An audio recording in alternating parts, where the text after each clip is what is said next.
So Kamala Harris picks a fellow super lefty in Tim Walz, the governor of Minnesota, as her running mate. Megyn Kelly, like the rest of the world, is shaking her head because now it's two mega lefties versus Trump and Vance. What do you think? I'll tell you, there's a couple things. Number one, this is a clear middle finger to Jews.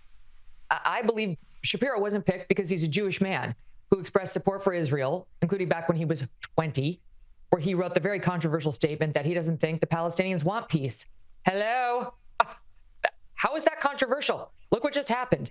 But it's too far for the Democrat Party of 2024. He didn't get this because he's a Jewish man. That seems clear to me. And that in and of itself is scary. That's a scary statement coming from an American Democrat Party. That's where they are right now. So what did she go for? She went for someone who's arguably even farther to the left than she is. Minnesota just changed its flag recently to very closely resemble the Somalia flag. It has the highest Somali population of any state in the United States. It's, of course, the state where Ilhan Omar is from, one of the most rabid anti-Semites we have in the country, never mind in Congress. And that's his state. Not to mention the way he let Minneapolis burn for days on end after the George Floyd killing, just let the riots continue on and defended them, saying this is what you're going to get when you have police who behave like this. This is the way it's going to go. Just let property owners have their life savings and work burned to the ground in the name of justice, I guess. He's pro driver's licenses for illegals. And on the trans stuff, he is another Gavin Newsom. He is just as bad as Gavin Newsom. He literally signed a bill that says your child can be taken away from you if you do not get him or her, quote, gender affirming care. And what he meant, he spelled it out, was puberty blockers, cross-sex hormones, and surgeries. So if your minor child, because he's autistic, because he's being bullied, because he's having some sort of social adjustment problems, comes home and says, I think I'm a girl and I want estrogen and I want sterilization drugs, basically puberty blockers into cross-sex, and I want my penis chopped off. You're a 14-year-old boy. If you do not say yes, Governor Walz wants him taken away from you. That's a law that he signed. He also has mandated tampons in the bathroom in the boys' rooms. This is who she picked. And this is not an old man. He's 60. So is she. So this is the Democrats saying, this is the kind of leadership we want set up for the next 16 years. She could be an 8-year president. He could be the 8 years after that, and they'd still both be younger than we have over on Team Trump, not to mention what Biden was. So this is genuinely scary, how far left this guy is. And don't be fooled. He's a wolf in sheep's clothing. He's got a folksy manner.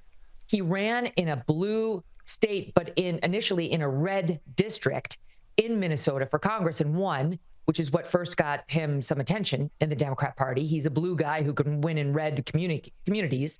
And Minnesota, while a blue state, is not far left. So the fact that he's a governor of it's not purple, but it's not like a New York or a Vermont or a California. So I think that's also going to have appeal. It's sandwiched right there by Wisconsin and Michigan.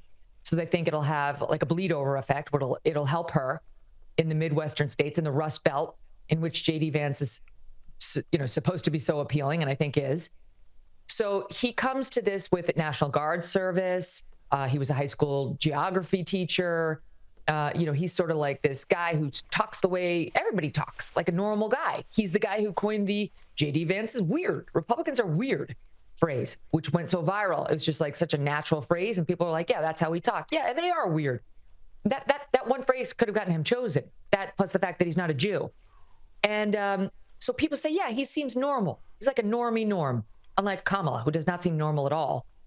But honestly, he might be further to the left than she is. We don't know because she's disavowing all of her most radical policy positions through a campaign spokesperson. She herself hasn't spoken to any of this. So we really have no idea what her true feelings are on anything. But him we know. And it's scary. Well, it also seems that, look, he's a woke wolf in sheep's clothing, and he has this rhetorical device that so many politicians on the left use in particular, which is when they spit in the face of tradition, they turn around and say, well, that's just you just starting a culture war. In fact, one of the quotes about the flag change, right, which clearly was done, as you say, for the changing population, quote, while Republicans are going to be talking about this, I'm going to be building roads, bridges and water treatment plants. While Republicans are going to be talking about this, I'm going to be making sure that kids are eating and we are creating jobs. Now, this is that perfect example, right, which is they come up, they slap you in the face, and then when you react to the slap in the face, you're the one with the problem. This in any other format is known as gaslighting, and I think you may well be able to do it when the city outrates the regional areas where the local media is wanting to play like New York or LA, but this stuff doesn't work in some of the states that we know will decide the presidency. I don't think this sort of, you're just a culture warrior while I'm getting on with the real stuff actually works. I think people call bullshit on that pretty quickly, don't they? I don't think that, those right-leaning independents who they're trying to win are going to fall for that for one bit. They're on board with the culture war. They know exactly who started it, and they want to return to normalcy. They certainly don't want to lose custody of their children because they don't want to allow them to have gender, quote, affirming surgeries, which means totally healthy body parts chopped off and infertility when you're 13 years old. That is not how any normie independent feels, and that's what this is a battle for.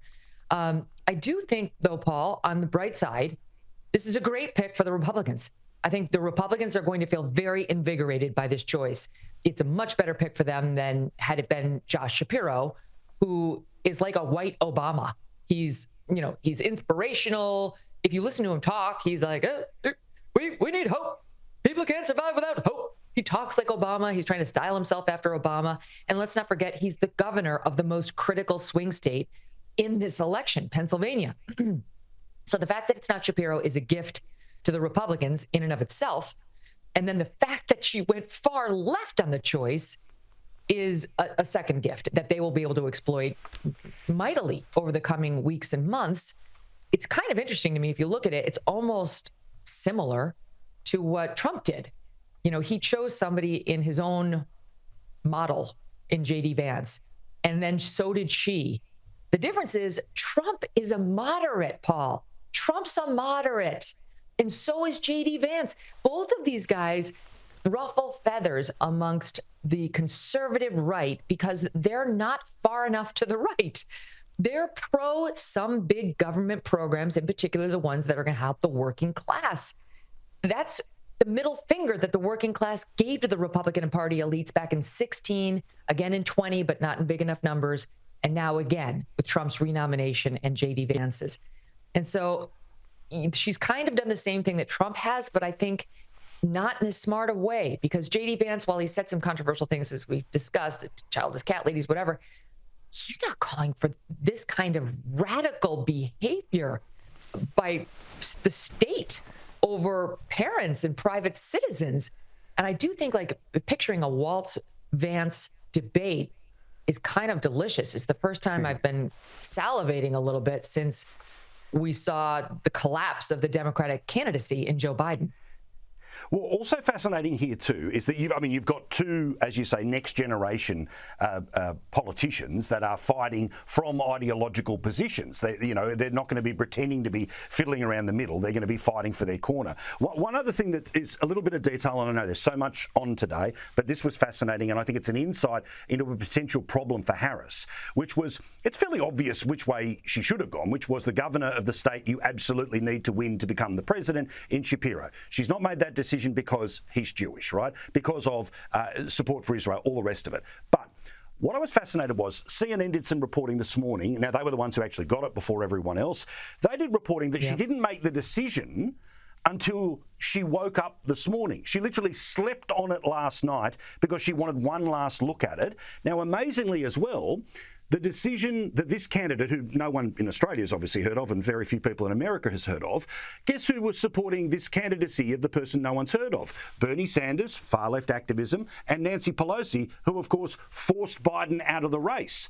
This is an interesting insight into her decision-making process, that firstly, she takes too long, and secondly, she bends to the will of others very easily. She has no independent decision-making abilities, Paul. And not just that. I mean, they've hidden her, right? Let's not forget that those same people you just mentioned and more, not just Joe Biden, but his top campaign operatives who, let's face it, know what they're doing. They got him elected. I mean, they had what they had in 2024, I should say, but they got him elected. They didn't want her. None of them wanted her. They did not believe she was capable of doing the job or of actually winning the job. And so, in the end, they were forced to go with her because of the way this thing shook out and how late in the process it was. But none of them believed she could actually get the ball across the finish line, the end zone, to mix my metaphors. And that's still in great doubt. There's reporting just yesterday, Mark Halperin, who's been holding these two-way YouTubes, which are very interesting, and who's a great political reporter, said on my show yesterday that there are other shoes left to drop on Kamala Harris herself. That in the process of vetting the VP candidates, they've stumbled upon plenty about the top of the ticket itself. And that there could be additional negative reporting about Kamala Harris's history that we have yet to see. She's never been vetted. Why would anybody vet her? She was put on the ticket by Joe Biden just to check a box. He made that very clear. He wanted a black woman. There weren't that many to choose from. She was the one he went for because she had run for president. Done. It was over. Nobody had any interest in vetting her. And they knew she wasn't a serious pick. And she hadn't been seriously vetted for anything prior. She'd been elevated in a far left state for taking far left positions and being a reliable far lefty who had the blessing of their biggest far lefty, one of them, Willie Brown, was a political heavyweight in California and a lefty himself. Now, this first time, we're taking a deep dive into her background. And I think there's going to be more coming out about her. So that second in command better be a very solid choice. And it doesn't look like she chose somebody who is. I mean, she's officially the nominee, but who's to say they'll stick with her? At this point, there could still be another chess piece to move between now and November. And I'm hearing more and more Democrats say, just keep your eyes open, be ready for anything, because her position may not be as secure as we thought it was. One of the many reasons we love talking to you is that you put some confidence into our heart and steel into our spines. And I've got to say, I've taken some of your lead after listening to what you've been doing on your show and these conversations about fight, right? They're always going to be mean. They're always going to be nasty. Don't fall into it. Don't fall into their games. Fight, and see where the result ends up being, right? That's very true. I think it's desperately important that Trump starts to hit the ground with a sense of urgency, because I know he can tweet and I know he can do an interview, and I hope he does a town hall every couple of weeks and looks like he's interacting with people as a way of sending the message that she's not. But with a campaign that is like this, we know Harris is about to go on a multi-state thing, and that'll be a whole media obsession. Do you think that Trump has to start the sprint now, that he has to start behaving like it's a month to go now? Yeah, I do. I think we're getting a little late already. I think, she's had 2 weeks of fawning media coverage in which he seems to be struggling to define her in the way he's very good at doing normally. And I haven't seen it. I've seen a couple of ads. They've been decent. They're not everywhere.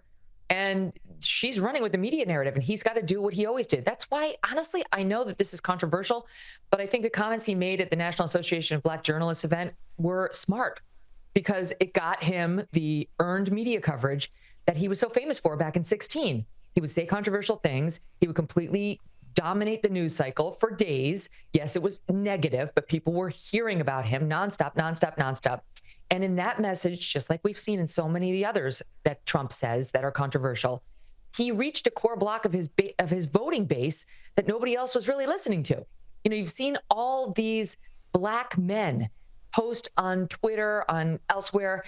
They agreed with Trump. They don't see her as black. They saw her touting her Indian heritage far more than her black heritage, and they felt like they knew why. So, it's like we always are so quick to to judge Trump, and we don't know what he's being advised, what he knows that we don't know, or whether it's just instinctual.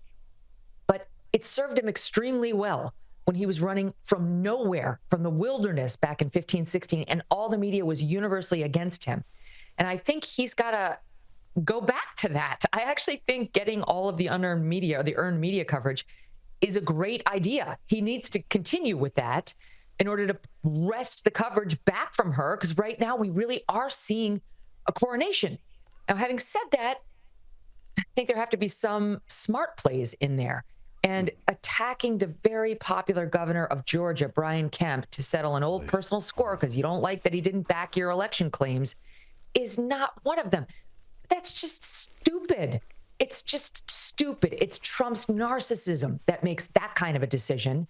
And just nobody should support that. We already lost the control of the U.S. Senate to the normies because he did this after he lost and he ruined the Georgia Senate runoff.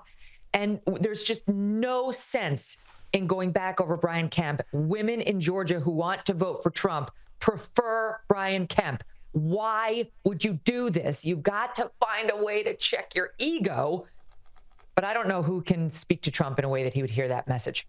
Well, exactly. But I've got to say, again, little things that make you think, okay, it doesn't matter where the narrative is, some reality is going to kick in here. The economy this week, international affairs this week, also the inevitability of how the Democrats, I mean, there's no way they're going to be able to keep away the psychos from the convention, even though they've made the choice here to obliterate the more obvious pick.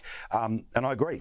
He has the capacity to make the smart decisions, but if we're going to litigate 2020, he loses 2024. And with the stakes where we are now, with this completely untested top of the ticket and this nutbag backing it up, they used to say it was the all-in election. It is now the all-in election, and the place where you must go each and every day is the Megyn Kelly Show, Sirius XM. Get it on podcast, find it on YouTube, or with us each and every week here. Megyn, enjoy the ride. Oh my gosh, Paul, looking forward to it, sort of.